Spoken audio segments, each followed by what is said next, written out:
Yeah, it's an incredible honor to be here. It's also torturous to have a team win a championship and then make you come the next morning to do a press conference this early. But really just so grateful to be a part of this. Guys like Cooper epitomize what's right about this team, the leadership, the selflessness.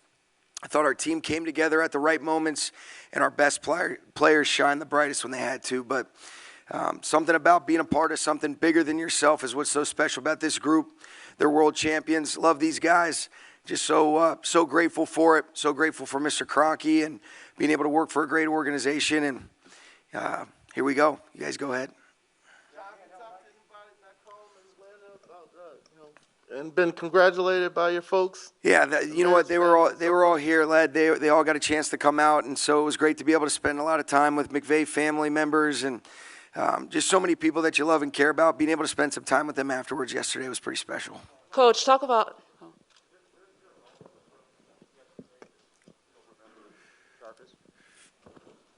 It all was pretty special, Kevin. I think the one thing that you definitely remember was fourth down when you realized they came out in the shotgun and it looked like they were going to throw the football.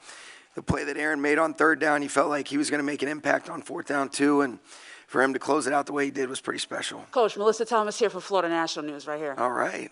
You mentioned, obviously, the team having something bigger than themselves. Is it something that is uniform across everybody on the team, that they all agree on one thing, or do they each have something that is significant to them that's bigger than themselves? Yeah, that's a great question. I think what I had meant by that was, people wanted to win a championship, do something special, for the other people that they love and care about. That it was such a selfless team. In a lot of instances, we're all kind of innately selfish, but I thought this was the most selfless group I've ever been a part of. They played for one another. They trusted each other, and I think they picked each other up through good and bad, and that's what I felt like, made us so special. Sean, good morning. Congratulations. Thank you. Federico Olvera from Damebola, Mexico City.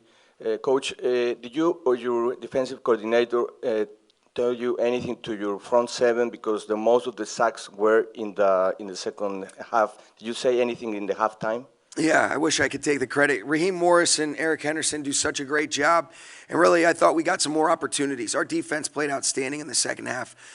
With some of the things that we weren't able to do offensively, I thought they kept us in the game. Thought it was incredible what they did on the sudden change after the turnover, but the pressure that we were able to get defensively was a huge credit to Raheem Morris, those guys up front. I thought our coverage on the back end was tight, made Joe hold it a little bit longer, and you got to give those guys a lot of credit. To be able to get 7 sacks was instrumental for us winning that game. Hey, Coach. What's up, Nick? I can't see you. I'm right over here to your left. Okay.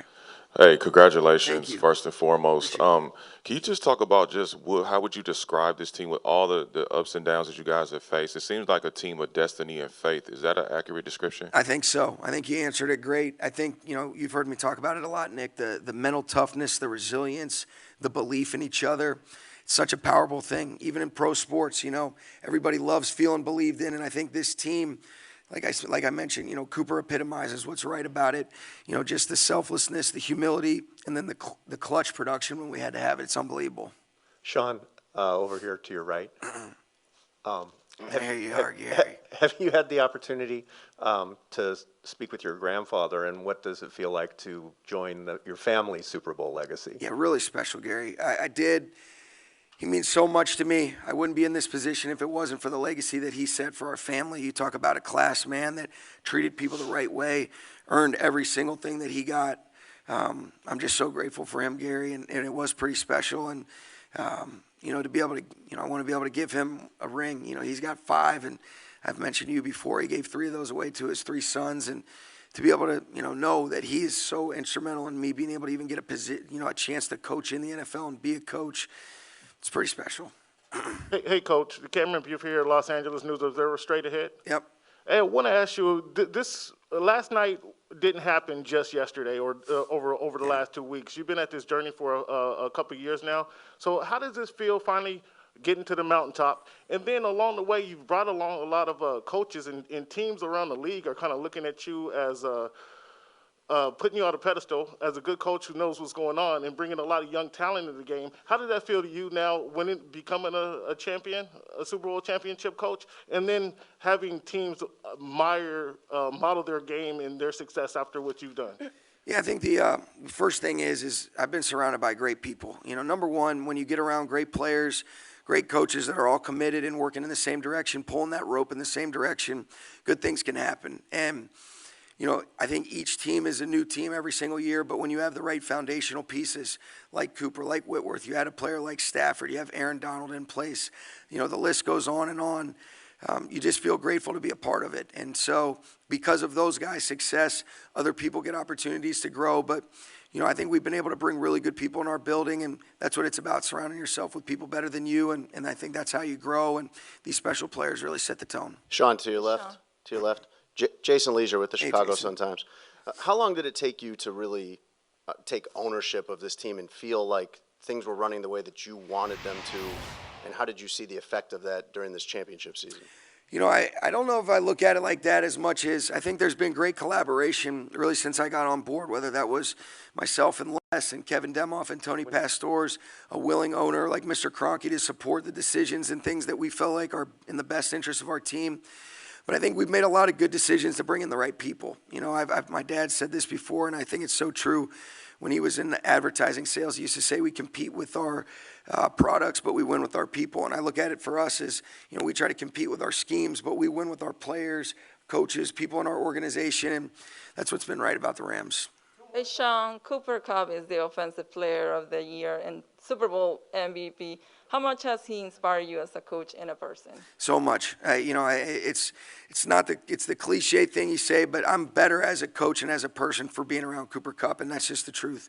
He's got such a great way about himself, and he's always been this way, but this year especially, there was a stillness, there was a peace, and there was a joy that he was playing with, where he's got a purpose with Anna and his two boys, and his relationship and trust in the Lord, and how that really can guide a steady path. And he's made such an impact on me.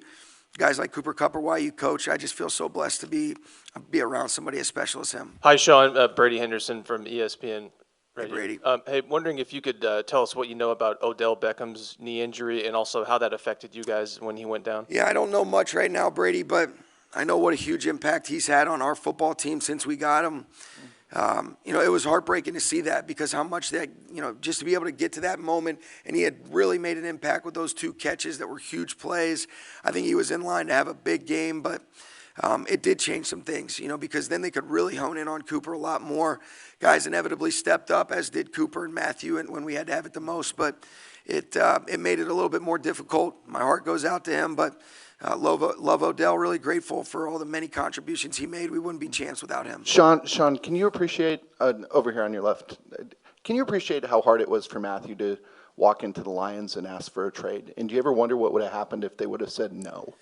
I don't like to think about those things, but I think it's such a credit to how he handles himself. I also think Mrs. Ford, what a class way of handling that, whether it be, her or Rod Wood. I mean, they just did such a great job of facilitating a smooth change or adjustment, however you want to look at it. But I think that's a real reflection of two quality people on both ends, the way he handled it. And getting to know Matthew, you just realize, he's one of the few people that could ever pull that off. But I'm really grateful that we were able to get connected. Thank you, Coach. All right, 3 questions, my ass. Do you want a sports network that delivers everything that matters about the game? The highlights, the picks, the instant analysis, no yelling, no fake debates, no politics. Hit the subscribe button and never miss a moment.